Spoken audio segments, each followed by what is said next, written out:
Hello and welcome! In this lecture we're going to continue working on the unit selected visual logic, and to do that we're going to learn about the Singleton pattern. Okay, so here let's add the Singleton pattern. Now if you're not familiar, it's super simple, so let's just implement it. On the unit action system, up here let's create a property. We're going to want to make it public so we can access it from anywhere. We want to make it static so it has just one field for the entire class. Then for the type we want it to be of the type of this class, so unit action system. And then for name, the standard name is to use instance. Also, since this is a property, that is why I'm using Pascal case instead of camel case. So the first letter is uppercase. And the other reason why we want a property is to separate the get and set. So on a property, we can open up the curly braces. And then we can define the get and the set. For the get, we want it to be public, just like the property definition. So we can just type in get, meaning that any object can read this value.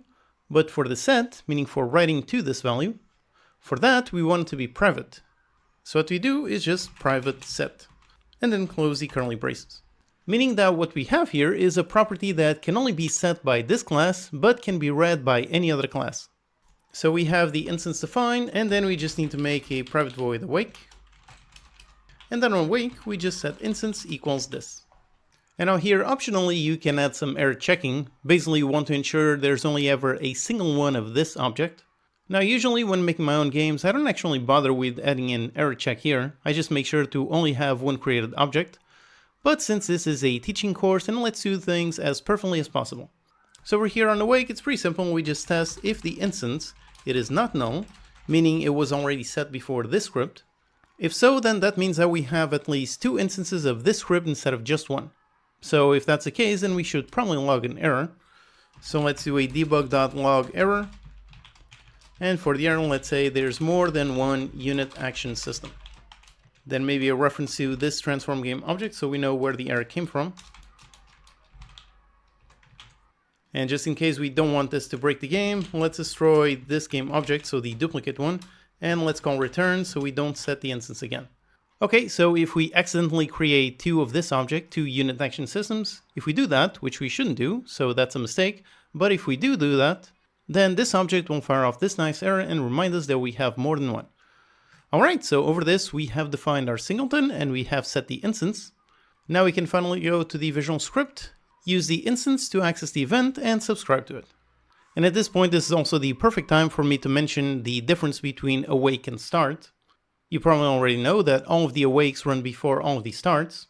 And for me, I personally have a rule for how I use these two that I normally follow, which has helped me avoid a ton of errors.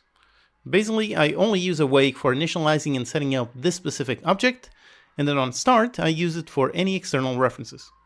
So if we go to the unit selected visual, over here I do indeed use the awake to set up this object, so grabbing the mesh render reference that has no dependencies. It is not an external reference, so I use it over here on awake.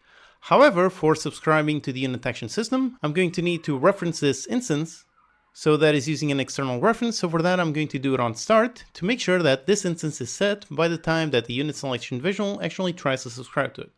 So over here, make a private void start. And on start, let's use the unit action system. We're going to access the static instance, and now we can access the onSelected unit changes event.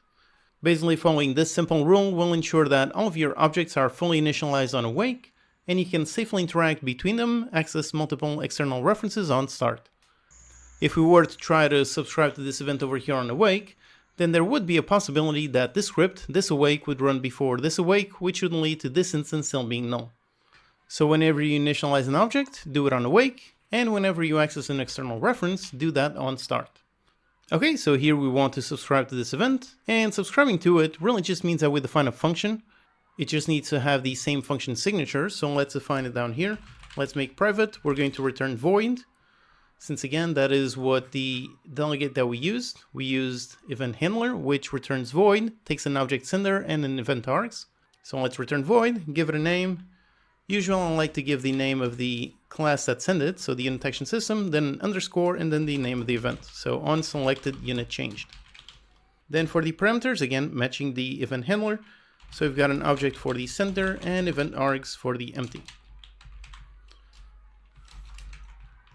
And event args exists inside using system. Okay, so we have our function definition, and how we subscribe, we just add plus equals and then the reference to our function. Again, back to the simple explanation of events. When the unit action system, when down here we modify the current selected unit and we fire off this event, so we call invoke. When we do that, then on any listener that is listening to this event, like this one, then this function gets called. And again, remember how one of the main benefits is that it helps you keep your code nice and decoupled, meaning that the unit action system doesn't care if there are any listeners to this event. It doesn't care and does not require that any of them exist. So for example, we could completely delete the unit selected visual class and everything would still work. The code would compile, everything would play normally. That is because the unit action system does not depend on the visual class at all. It has no idea that it exists and does not want to know that it exists. So the visual is completely separate from the logic. Okay, so all of that to set up the events. Now over here we can just test some simple logic. That's a pretty simple task, so doing that is going to be your challenge. Your goal is to add the logic for showing or hiding the visual if the unit is selected. And in order to do that, you can either show or hide the visual by modifying the mesh render.enabled. And to get the selected unit, like we saw, you can ask the unit action system for the selected unit. Alright, so we'll go ahead, pause the video and give that a go. Alright, welcome back. So let's implement this logic. Over here inside of our event, the first thing we need is to ask the unit action system for the selected unit. So let's go into the unit action system, access the static instance, and get the selected unit. Then we just compare if the selected unit is the one for this visual, so equals this unit. And if so, then we want to show this visual. So go into the mesh render and set enable to true.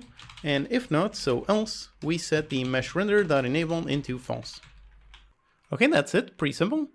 Just one more thing though. Over here, we're only updating when the event is fired. And the event is only fired when we actually select a unit. So by default, the logic will not run as soon as we hit on play. It will only run when we click on a unit. We also need to make sure that we run this right as soon as the game starts in order to select our pre-selected unit. So for that, let's put this code actually in a function, call it just update visual. And let's copy paste this code inside of it. And when we have the event, we fire off this function. And then let's also make our start, and on start, let's also call this function. So on start, it updates the visual right away, and whenever the unit selected changes, whenever that event is fired, then we update as well. Okay, so let's test. And actually, before we test, there is one thing that I forgot to add on the previous lecture. On the unit action system for our unit selection logic, as you can see, everything here works correctly, except we are running this on every single update. Meaning that in here, we are never testing for the mouse click. So basically, just with this, the unit is selected. If we just place the mouse over it, there's no need to click. Now that is not what we want to actually click. So let's fix that issue, which is actually pretty simple. When we try to handle the unit selection, we only want to do it on mouse click. So really we need to make sure we only try handling the unit selection if we have a mouse click. If we don't have a click, then we don't want to do any unit selection. So let's just take our if and put it inside our mouse click. So we first test for mouse click. If we do have a click, we try to handle unit selection. If we do select something, then we return, so we don't have the bug with selecting and moving in the same frame, and if not, then we handle moving. Okay, so with that issue fixed, let's test. Here we are, and yep, right away we do see that it is indeed working. This unit is selected, and this one is not. If I click to move, yep, this one moves. Now if I click on this other one, yep, there you go, now I can see this one is selected, now I click, and this one moves. So select, move, and so on. Alright, awesome. Okay, so we have successfully added a nice visual to our selected unit. And more importantly, in this lecture, we also learned about C# events and the Singleton pattern. They are super useful, and we're going to use both of these quite a lot in this course, so do make sure you understand them. Now in the next lecture, we're going to start working on the exciting grid system, so I'll see you there.